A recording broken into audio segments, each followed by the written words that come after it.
that isn't a pink coral, but perhaps a scleractinian coral. I'm not sure.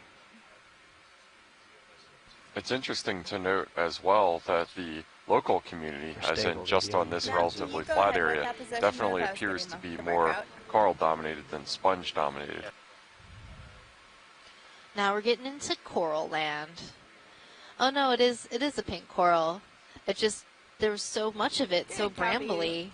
That's not how I'm used to seeing pink corals growing. Usually they grow in these large fans that tend to line up along features.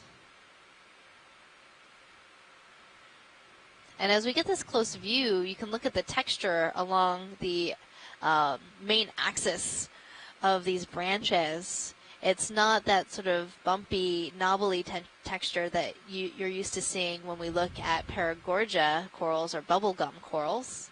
And then there's a bit of the skeleton where the tissue has receded, and you can see that really beautiful pink color.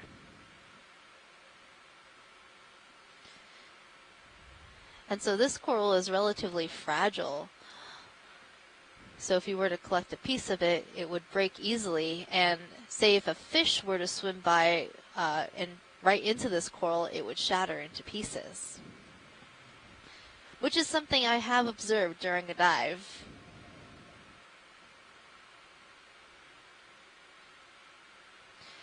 I'm thinking we might actually have two different species of pink coral during this dive. Those big white fans, and then this sort of smaller, much more pink corallium.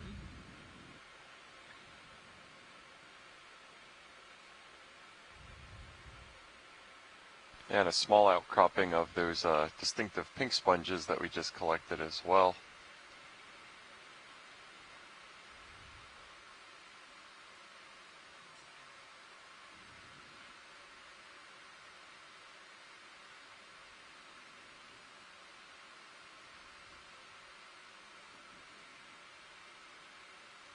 And this area, as you can probably tell, is a lot more mantled with pelagic or ambient sedimentation that you would expect to see anywhere on the seafloor at this general depth. And that shouldn't come as a surprise. This is a relatively lower slope area than ones that we were looking at about 10 minutes ago.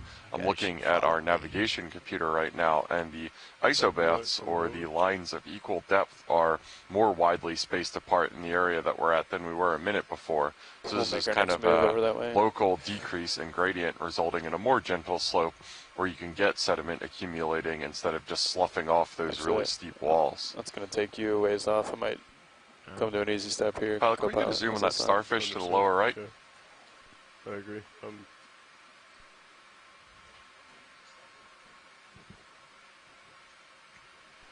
What are you looking at now, Lars? 288. 290. 290. Okay. Let me come up a little bit. You can range me out and see what my sonar is seeing here. See, I think this ridge just keeps going up on a narrow spine here for quite some distance. I was just following the peak of it. You're at 50. I might cheat you to something like 280 because we already got a north move in. Copy that. If that works for you. Works for me. All right, 280, 20 meters coming up. All right, I'll come back down. Meander while you guys catch up.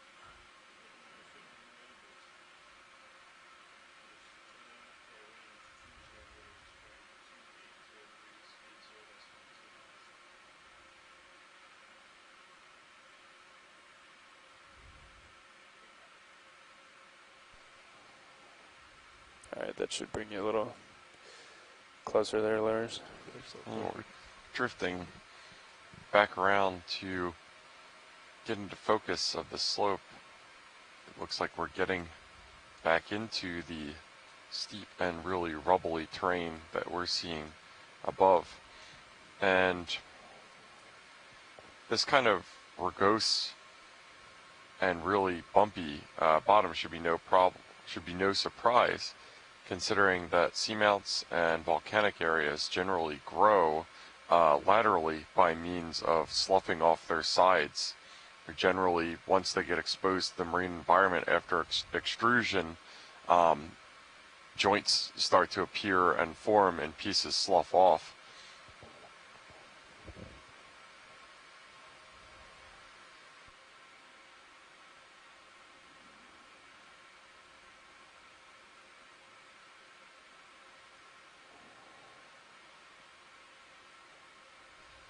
It's also interesting. Oh, I think we have a sea star feeding on a coral. Yeah, we do. I was going to say something else, but then, sea star. I don't quite have the tether to get to it. We'll just take a long shot at it here. We can zoom video. Oh, that's okay. We can look at some of this other stuff. Yeah, let's just hold that right there, and I'll. Let's take a look at the sponge that's growing on a coral. Ah, okay. That's crazy. Why is there sponge growing on coral? Maybe it came loose and just got hung up there.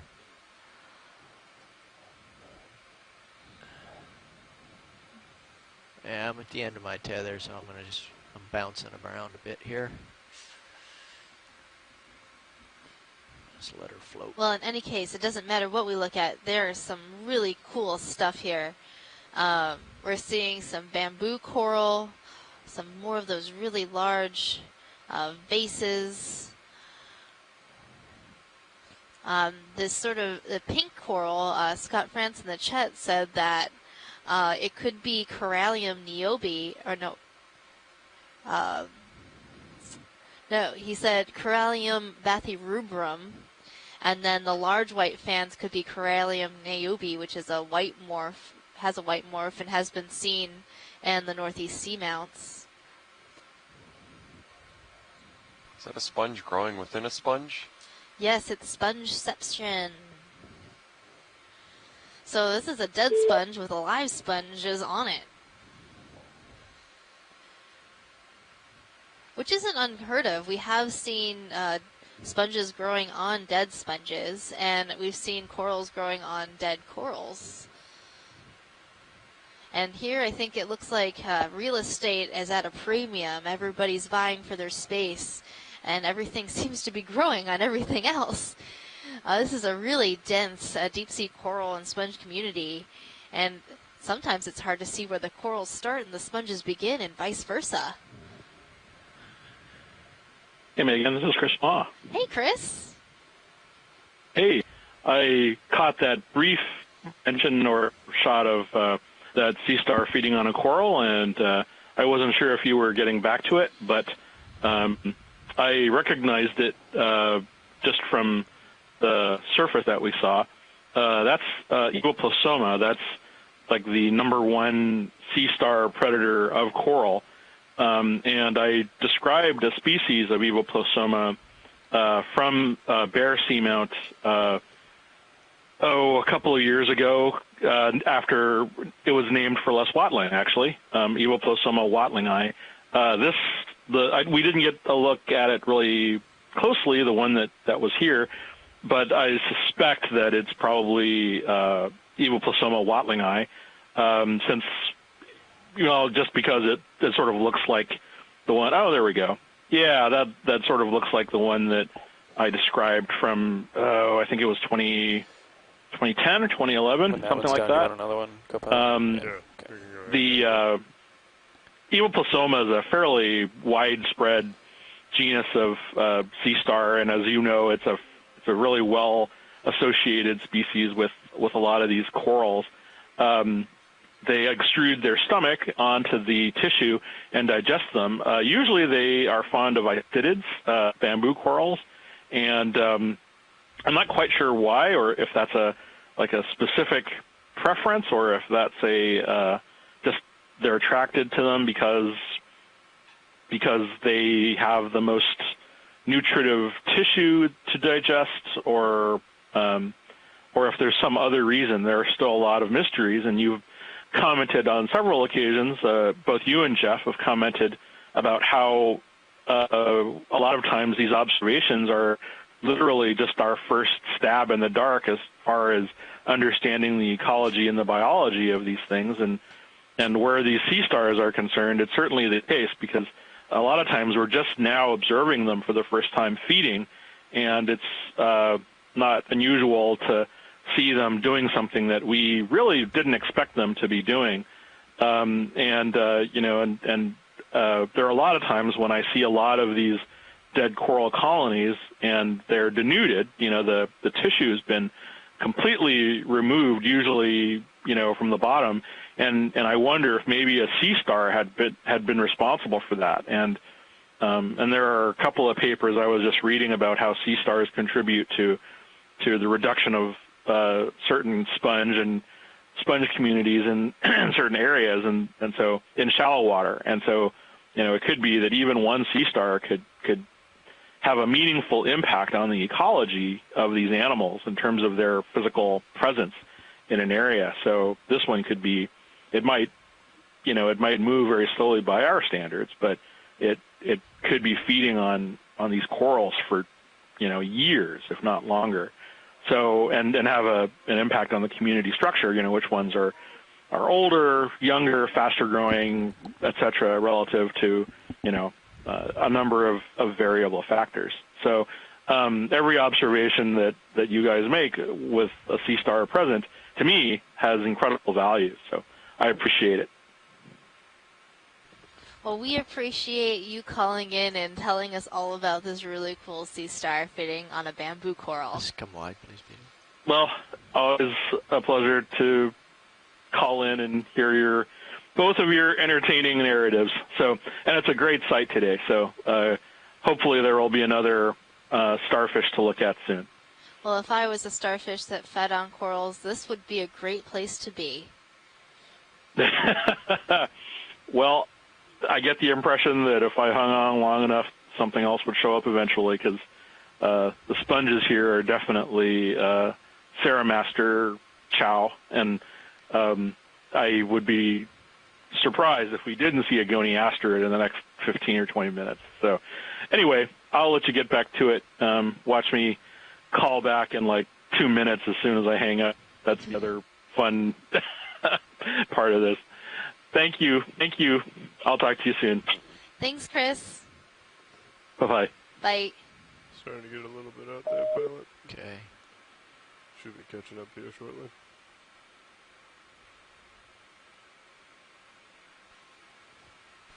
Yeah, It looks like this sponge or sponge-like thing in front and center right now might be one that we haven't seen yet today. It looks a lot denser and consolidated than the other ones.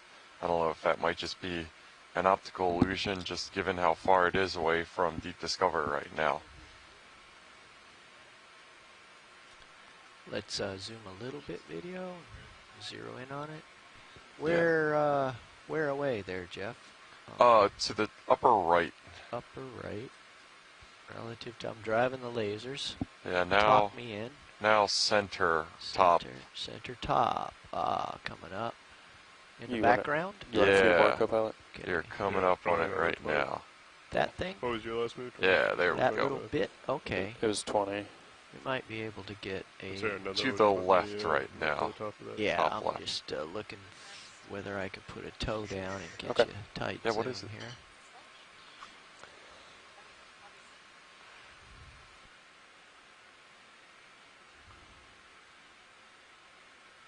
Yeah. Kind of looks like a bunch of grapes.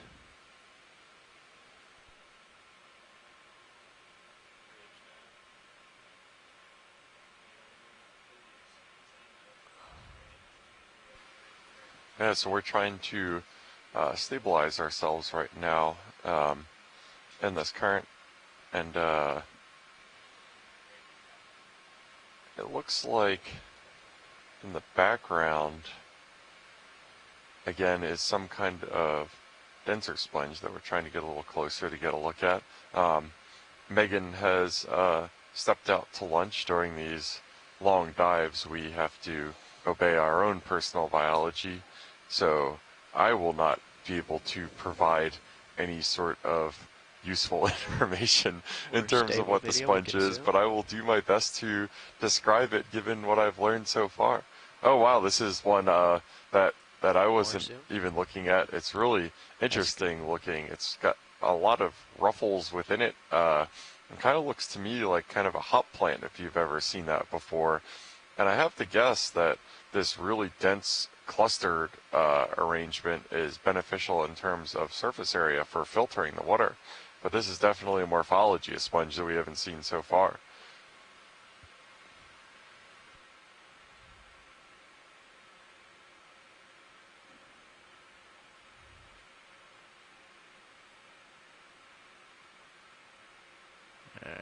That should be enough for good. Yeah, max it out here, and they can clip it out for later review. Yeah, and you can see even with our maximum zoom that we have right now that the spicules, or the skeleton of the sponge, are even a little too fine for our camera resolution to resolve, and that makes sense considering that the body of sponge has so much structure to it. This would probably be one where I would imagine to get a really good look at the spicules you would want something like a hand lens or a microscope. Okay, we can come wide.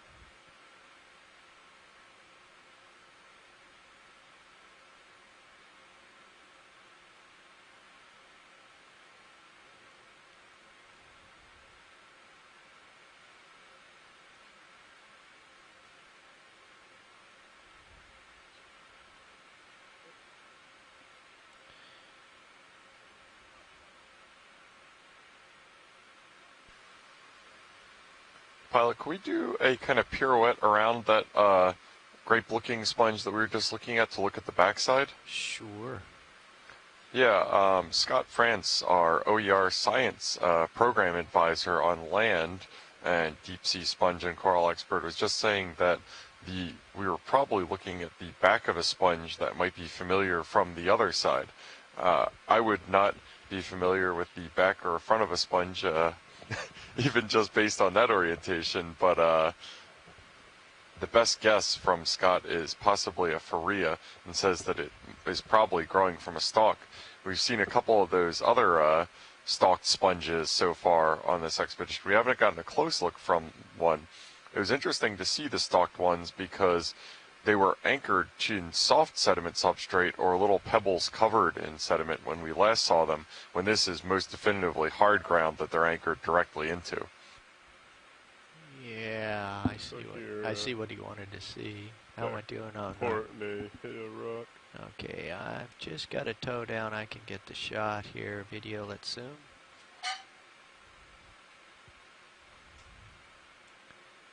Yeah, there's definitely another side to it. Huh, yeah, okay. That was a good steer tighter from Scott France on land to look at this. Now we can see kind of the ruffles, and it does look more familiar, this orientation, looking at it. Hard to tell if there is a stalk at the base of it, just given the overwhelming density of what looks like a bunch of different types of corals and sponges that I'm sure somebody on land knows what they are, that we're looking at right now. But yeah, definitely more of a lettucey looking sponge than the clustery grape leaves that we were seeing before. And it looked like a small juvenile fish that we're looking at, seeing above. This looks pretty similar, a larger specimen that we saw on a previous dive. I can't recall the common name or the scientific name of what it was. It was some sort of benthic fish, one of those large-mouthed creatures that lives close to the bottom and seems to conserve its energy and wait to ambush. But that one was definitely a familiar sight. Pilot, can we look at that sponge to the lower right now? Lower right, dead one? No, not dead. Bright white. Bright white. Now it's center right, actually. There's two specimens of it. I see. Yeah. Hang on. Really dense looking. Doesn't look translucent. It looks like a real solid off-white. There's one coming into the center right, and there's one to top right now. Either one of those. The lasers, or tell me which way to move the lasers. All the way to your right side of the screen. Right side of the screen. Oh, that big thing. I believe that's what it is. Okay. Yeah, it's just about center screen right now. That's the one. All right, let's do a quick zoom on that. Thanks. Yeah, this one kind of caught my eye just in terms of how dense it looks. This looks like the spongiest sponge, if I will, that we've seen on this dive today.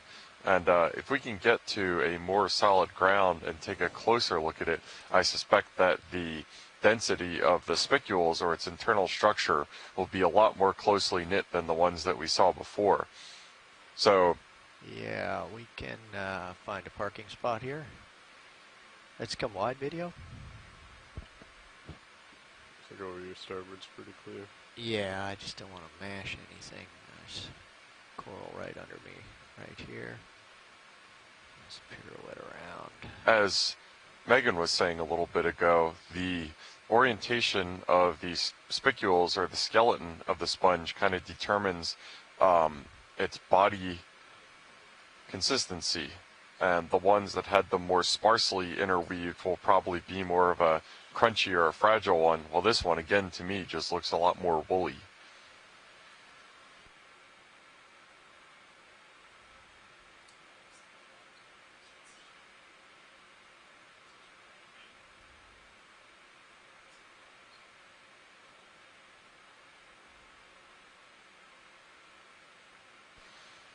And this one is really reminiscent superficially as well of, I cannot remember whether those are stalactites or stalagmites on a cave ground. And Scott France on land is saying it's just not a sponge that he recognizes. If that's the case, Headlights? we're not sure whether we'll see this one again. It's entirely possible. But I think I'm going to go ahead and make a unilateral decision to make a collection on this one if it's one that Scott doesn't recognize. Video, let's have a zoom. So I still think you're swinging, co-pilot. I'd like to maybe bring you back 10 Did you meters. copy that, pilot? Copy that. Yes, I heard that. We're getting organized here, Yeah, Awesome, very thank good. you. Okay. and we'll stand by for your call. Video, we need a zoom. If I had to guess, this one should be a little less fragile than the one before and should kind of stay together. I imagine it probably has kind of a fluffier, woolly texture. Okay. And it looks like there's on the back side of it, one of those crinoids, I believe they're called, that we saw yesterday a lot. And again, you can see just there are a huge number of individual osculums or openings on the sponge that allows water laden with food that the sponge relies on to pass through it. Pilot, can we get a zoom of the base as well before we sample it? Sure can. We'll come back in. Video.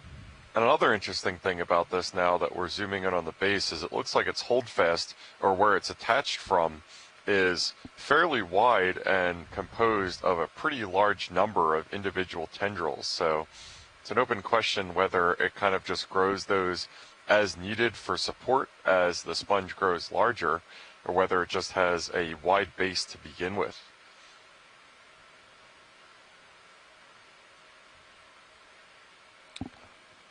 This is a cool looking one. Looks very robust compared to a lot of the more wispy or ethereal sponges that we've been seeing so do we far have on this examples dive. in the, boxes? This is going to be by far the most number of times that I have said sponge in a short amount of time in my life.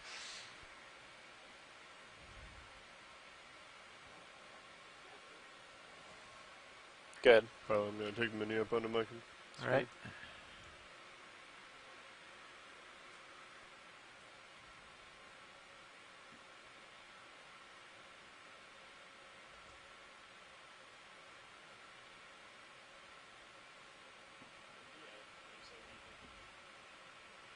And we're just getting some good, thorough video footage of this sponge before moving out to collect it.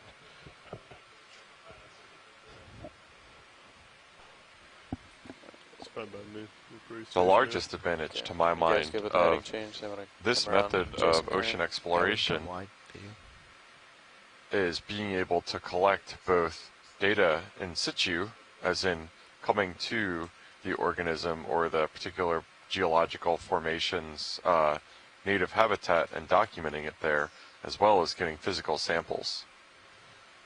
And as Scott noted, as Scott noted, it looks like there are also some small polyps growing along that lower margin of the sponge, along the base of its holdfast, which is interesting. How much of this do we want? I don't think we need too much. You can just grab one of those top little pieces, and that would probably be fine. Okay.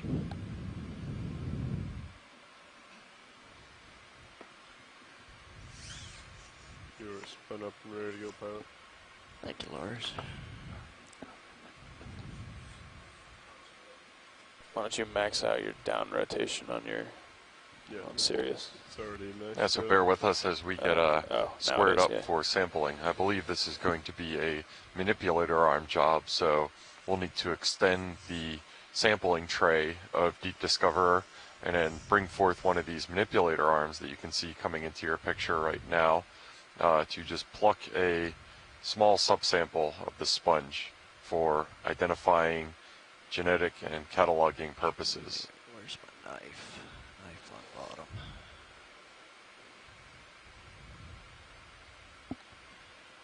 Oh, way past it.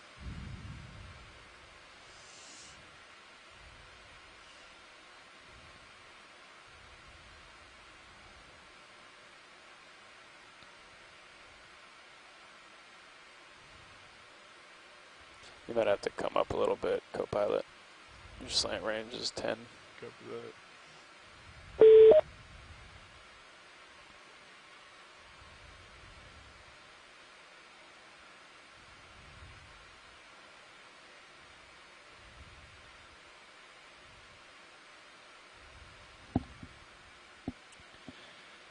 Jaw lock. All right, Which that's hole do I have a to go into? that's a clean cut across the top of Port that side sponge. would be more convenient. Copy that. Ready for the drawer? Ready for drawer. Coming out.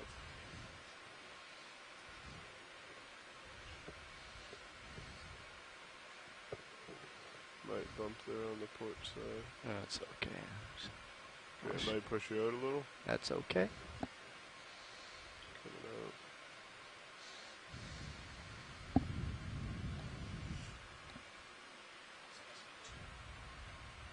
Or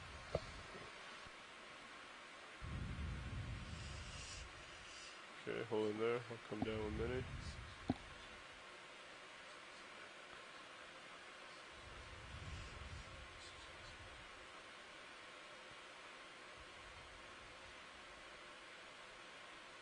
Okay, looking at the port side.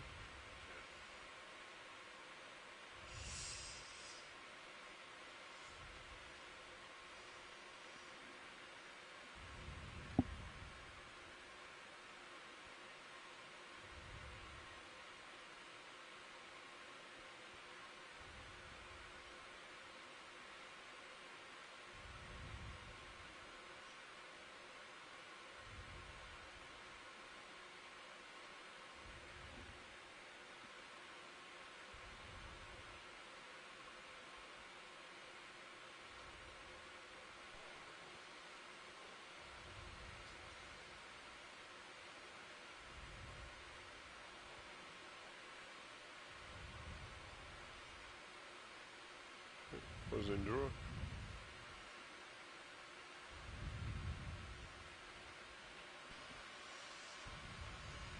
pilot, confirm that was port inboard bio box.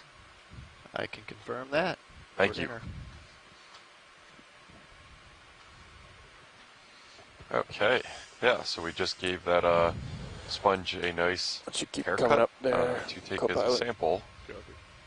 considering that Scott France, who has pretty extensive experience on these New England Seamounts, numerous campaigns, That's a lot better, dives and thanks. trawls and such, and didn't recognize it, I think that makes it a good candidate for collection, and hope we can figure something out about it. Okay, Hydraulics off. understood.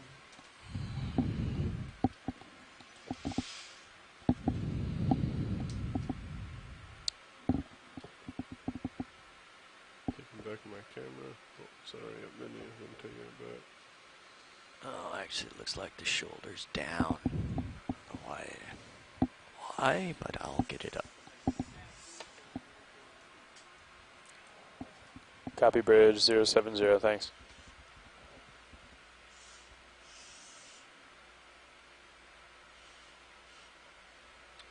Hydraulics ramp down. Oh, that's all right. You should be all right. Trying to get. Oh, shoulder is all the way up. Just looks funny. Hydraulics off. Thank you, Lars. Okay, if you want to come up and push. Yeah, I'll get out. Get back where it looks better.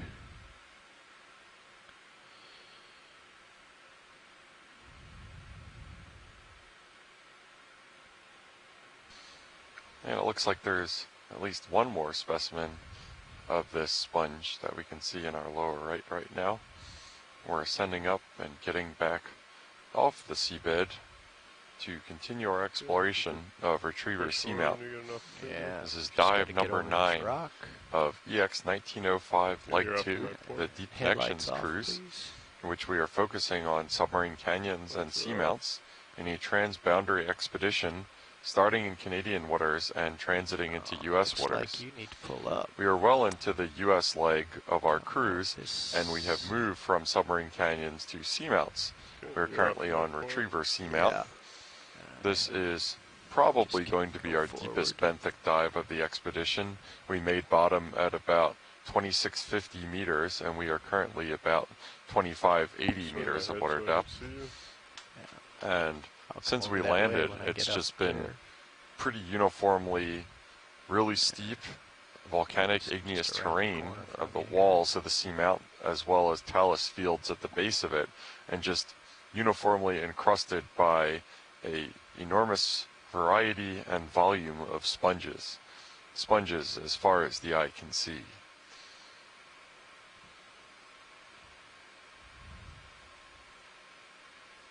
Okay, holding there. Interspersed with a number of corals as well that we've been trying to document as well. Conspicuously absent, except for possibly a couple small samples, have been the really elongated whip-like bamboo corals that we were seeing at Bear Seamount yesterday.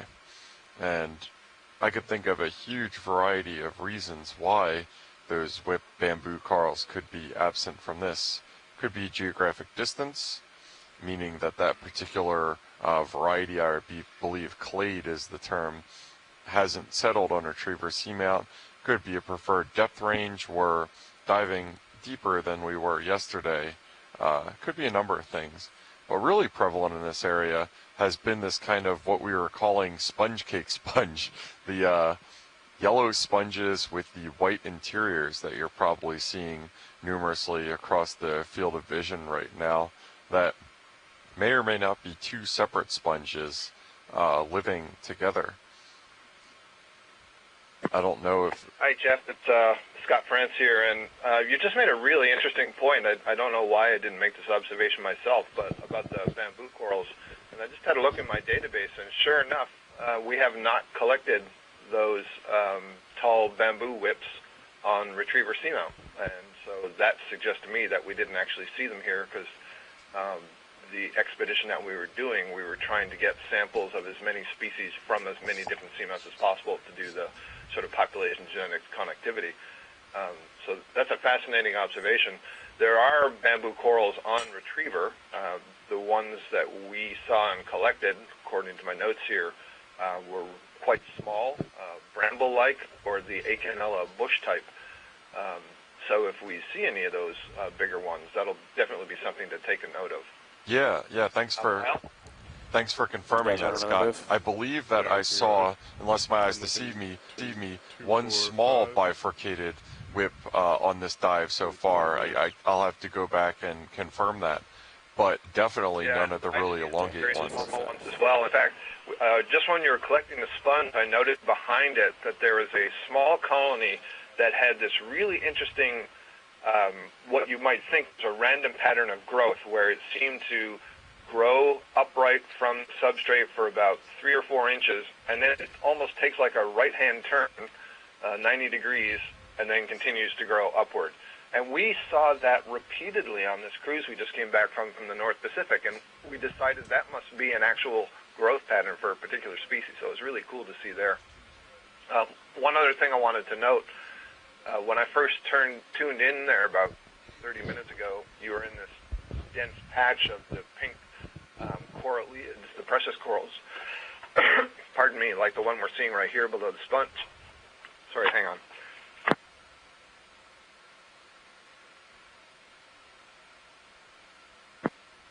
Sorry about that. No worries. And I was going to say that we saw a very similar thing at 2,500 meters on some of the New England seamounts further to the east. And we had made the determination that those corallids were most abundant in areas where the currents were the strongest and the microtopography was channeling flow. And, that might explain why you saw so many here just a short time ago. Maybe the currents are really strong. Yeah, thanks for that observation, Scott. And I can definitely empirically confirm that the currents are fairly vigorous down here. It was more apparent when we first made bottom and we had more of the water column to look through. We could just see by particulate movement that it looked like it was moving at, if I had to eyeball it, about 50 centimeters or a half meter per second speed, which is relatively robust current for this environment. Sorry to interrupt. You just passed over a Parantopathes black coral, and yesterday we were talking about them, and I think Megan had noted you hadn't seen any. So I just wanted to make a note of it. It's the bottle brush thing that's in the center of the screen there. Just came back. Yeah. Hey, Pilot, do you mind zooming in on that bottle brush looking coral to the lower middle? Yeah. I'm just saying in case you haven't observed them yet today. I don't think we saw any yesterday, so this would be a new addition to the diversity for the expedition. And very often when we see these, there are a pair of squat lobsters that live on them, a male and a female. So it'll be interesting to look for those as well.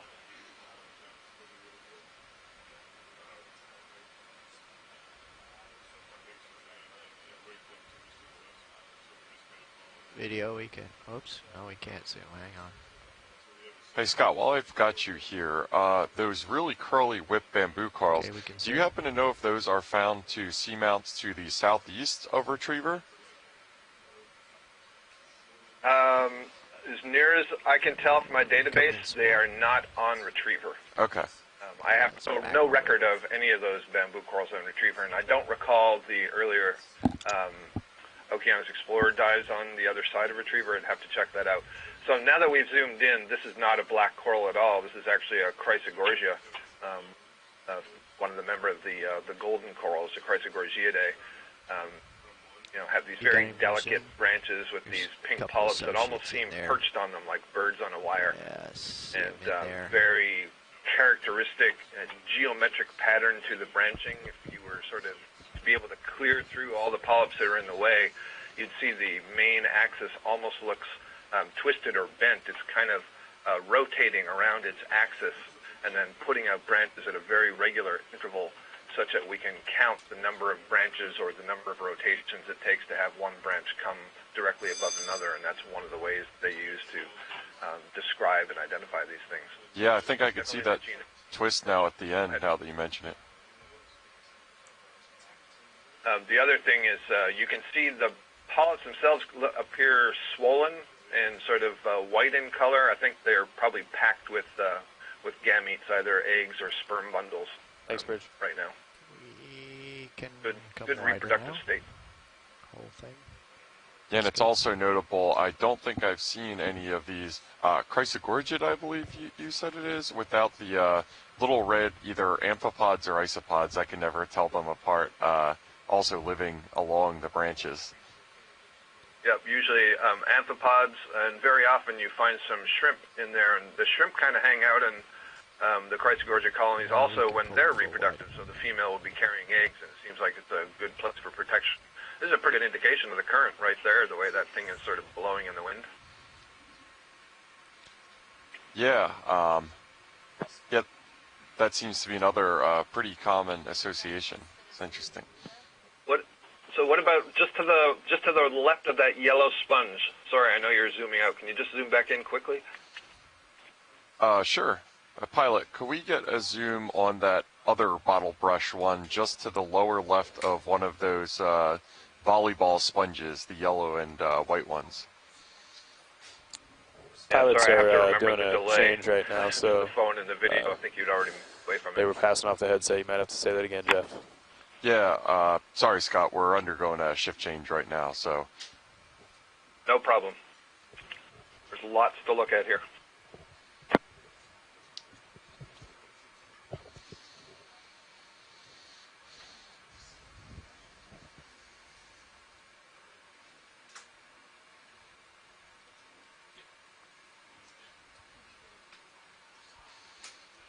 Yeah, so as I said, we are undergoing a ROV team shift change right now, which is why we are drifting away from the rock. We will get ourselves reoriented in a minute.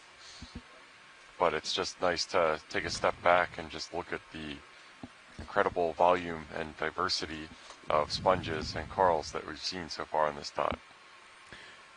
Okay, WatchAid, was there a subject you wanted me to zoom in on? The field of view? Yeah, I don't exactly. Oh, I think I remember where it is.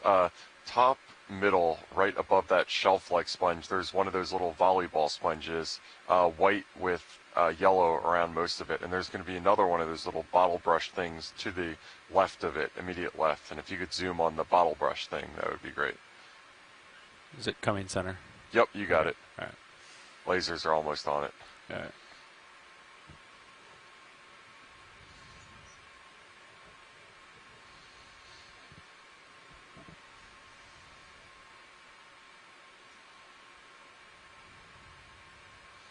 Yeah, so we're going to look at another one of these bottle brushes. Initially ID'd as a black coral. When we zoomed in, we saw it was instead a chrysogorgid. Yeah, more specifically, the genus Chrysogorgia. This one just looked a little bit different from a distance, but maybe I'm fooled again. Okay, Maybe video it's just coming partial. another one with slightly different Like color. that? Yeah, it's looking more and more Chrysogorgia-like as we get closer. Yep, it is. So you don't have to image it or image it as you please, but that's the ID. Thanks. Okay, we don't need a deep zoom on this. We just got Okay. a ID. Understood. Hey, Scott, have you had any more You can come thoughts wide about video. these sponges that we're seeing right now that we sampled in one of the canyons in the earlier dive? Whether those Pilots, that's one pick up sponge a or ship whether just it's one came to a sponge stop. overgrowing the other one? I said Cirrus, Yeah, about I haven't, 15 Jeff. You know, minutes, so I just I be think aware it's of two this. sponges. I think it's a yellow sponge overgrowing a white one, but I'd love to be proved wrong. direction So I'm is that? really glad that we got a piece of it. If it is one sponge, same as what it Cirrus, means right? is, Copy. And you know, there's so many of them around here. also That's making me bailout think it is one east, sponge. due east, It means that the sponge is Gotta be able to aware. control the texture and color heading straight of out its to deep growth. water. It really looked like the texture was very different when we got that close-up view of it when we were doing The size of this the one. collection. Absolutely, and Megan confirmed that on board when she was preparing the sample that the texture of the inside, I believe, was a very unpleasant fiberglass-like feeling. It sure was. Right. It definitely stabbed me through my glove. Yeah, and so that means there's different spicules that are arranged on the interior and the exterior, different color, different pattern to laying them down, and certainly that's all possible, but, you know, that's a pretty complex growth form for that sponge. But I guess the fact that we're seeing so many of them and the yellow only seems to be associated with that sort of white ball or bowl, maybe they are the same thing. Yeah, that was I'm my excited to original see, thought, too. You told me you preserve separate, right? You can do Yes. genetics on them separately, the yellow and the white. Yeah, I try to just take bits of the yellow parts of the sponge and preserve that for genetics, and then pieces of the inside, Also, so while they're they're definitely talking, separate. Waypoint But 2 the is whole, marked it would right be now, impossible so you to can see separate our, that yellow bearings outer roughly crust from 60. the inside part of the sponge, to preserve them in ethanol separately as separate specimens, just because it's almost, it looks like it grew that way. You know, I know that we'd been speculating about It's a cool it feature. being two separate Yeah. sponges, but especially with D2 how static many range, of them right? we're seeing, Yeah. it seems like it would have to. It's come up a always little the bit same if you wanted. sponge with always the same yellow outside.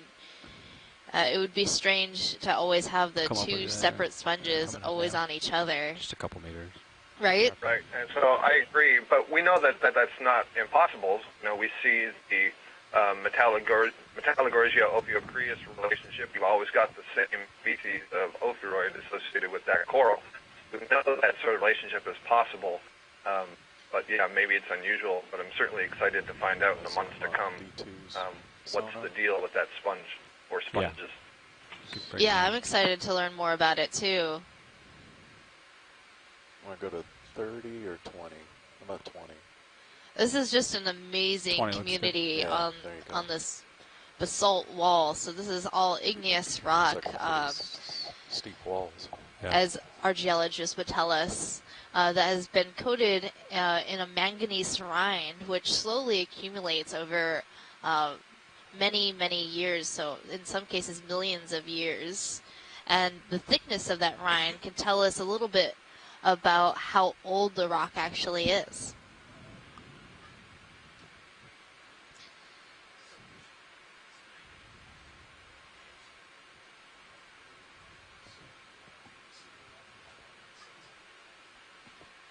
So Scott, I was talking a little bit earlier about how at these deeper depths we seem to see a lot more sponges in comparison to the corals. Have you seen that association as well?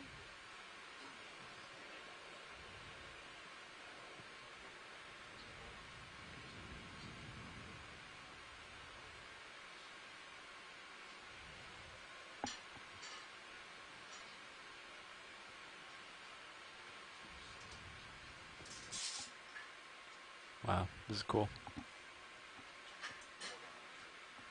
Yeah, Port Stringer. Yeah, sorry.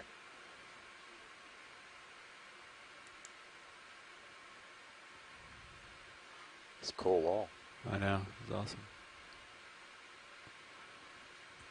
Well, actually, we're going to continue kind of going zigzagging our way up this. If you want us to zoom in on anything, just let us know. That sounds good, thank you.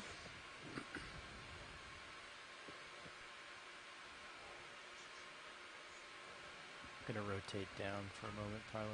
Copy.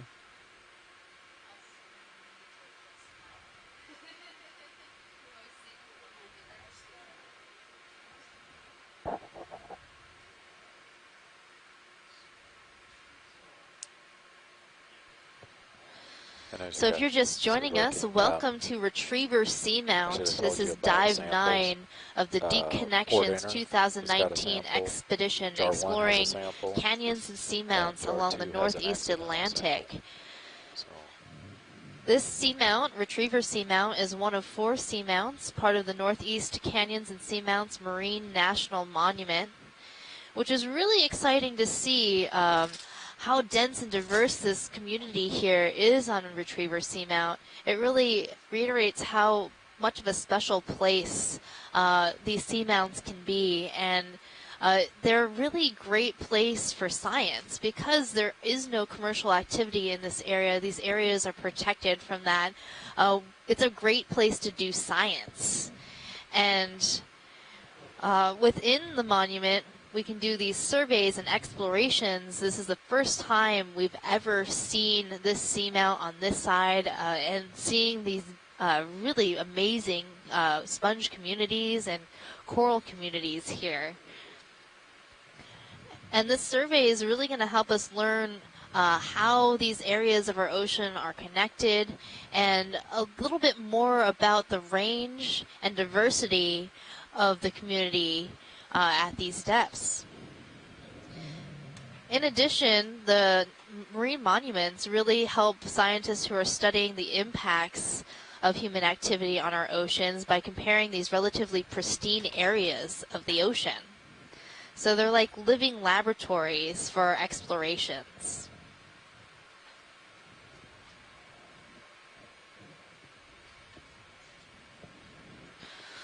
Oh, I'm thinking we're seeing a new sponge. Pilot, can you zoom in on that stalked sponge? Reminds me of a bullosoma. Some of my favorites.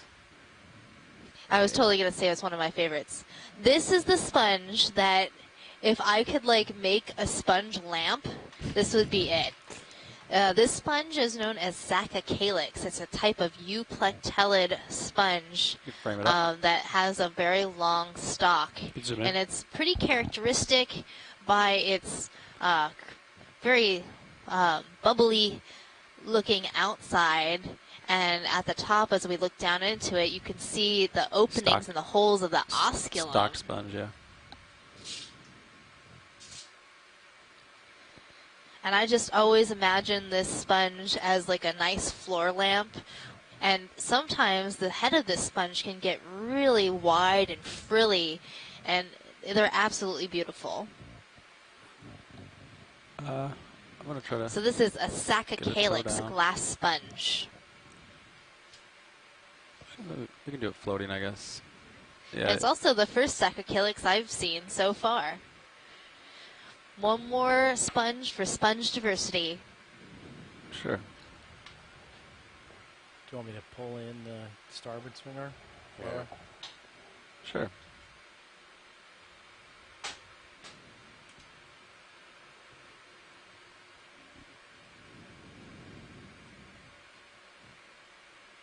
So now that we're zooming closer, you can see that surface texture along the outside of this sponge.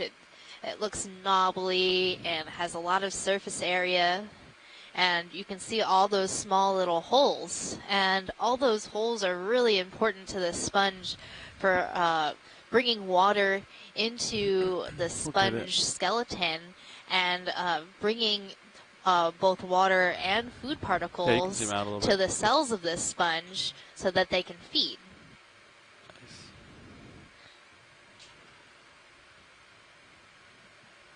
And next to the sponge in the background is a nice, really cool anemone with the rounded bulbs at the ends of its tentacles. That anemone is an actinostolidae, so an anemone in the family Actinostolidae. Okay. Yeah. All right, you come Also out. seeing a tube anemone in the wall, along with a number of different encrusting demasponges that are just spotting all of the rock faces that we're looking at. Next video. Thanks. There's also this really big dead piece of coral skeleton, and it looks sort of brown. So I'm curious as to what coral that might have come from. It's hard to tell right now because it is a dead piece of skeleton. Sorry, what was that, Andy? But perhaps as we move along our dive track today, we will see more corals that are large and might give us a sense as to what that coral might have been.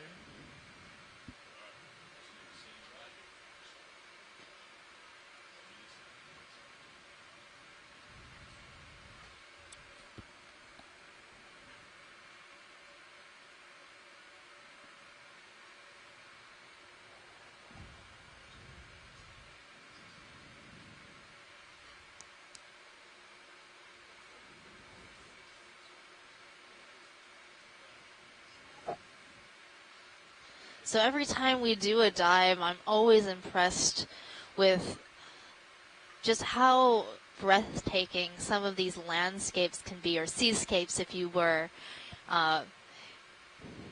We're always finding something new or unexpected in every dive, and that's what makes this a really great tool. And what's so great about the Okeanos and our program here is we're here to explore.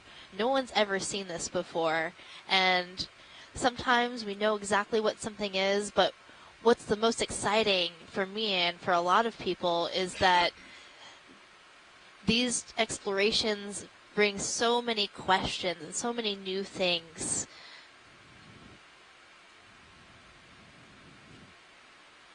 And I keep seeing this association of what appears to be a dead coral skeleton with a type of sponge growing over it.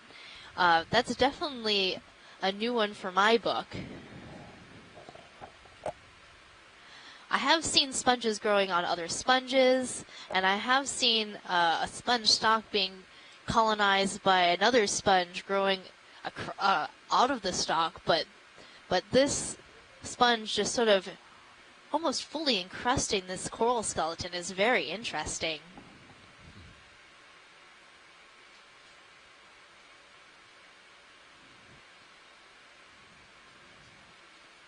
Maybe we can dub this Mountain of the Weird.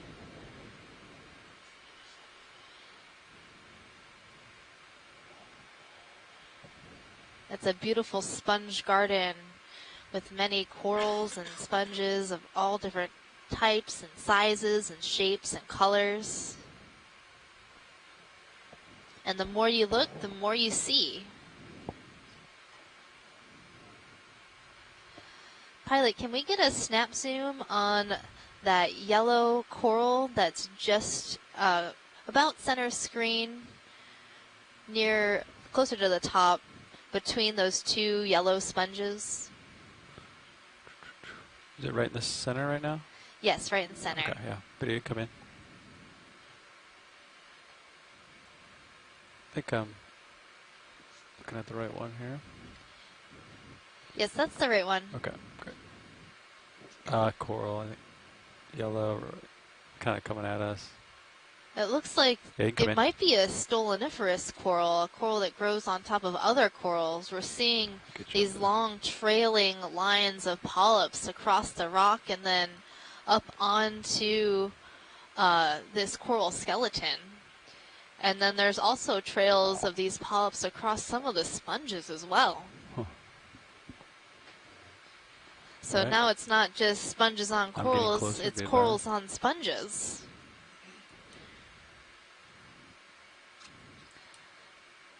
This looks like prime real estate here in the deep sea.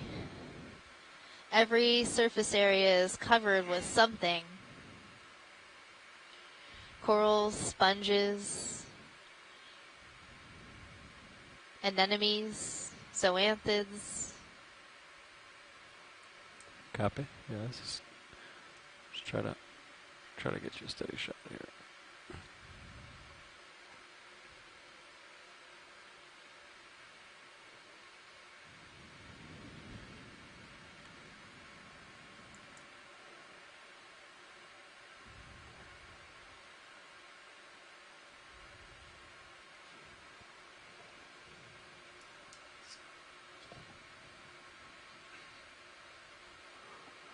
Okay, you could probably come out. Yeah.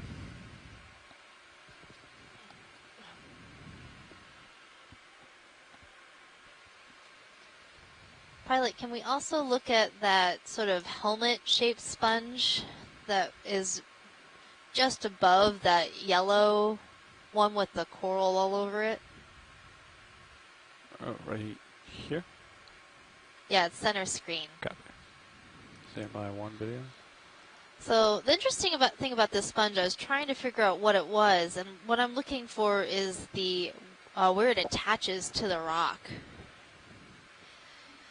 I'm not sure if it's a demo sponge or a glass sponge. Copy.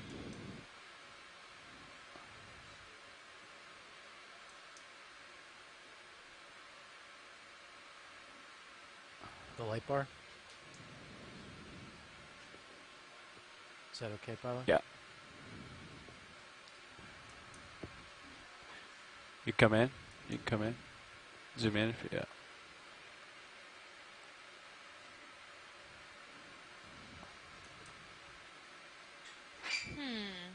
Zoom in more. Yeah, I think I need a little bit further. Try to see where it attaches to the rock. It might be obscured. Or attaches to whatever, I guess it is. This could be a type of sponge known as polyopogon. Or it could be a demosponge. But I'm not seeing the fibrous connection that polyopogon usually has to the rock. Perhaps as we go along our transect today, we'll see more of these sponges and be able to get a better look at the base. But we are seeing some really neat anemones and hydrozoans. Yeah. Thank you, pilot. Yep. Copy.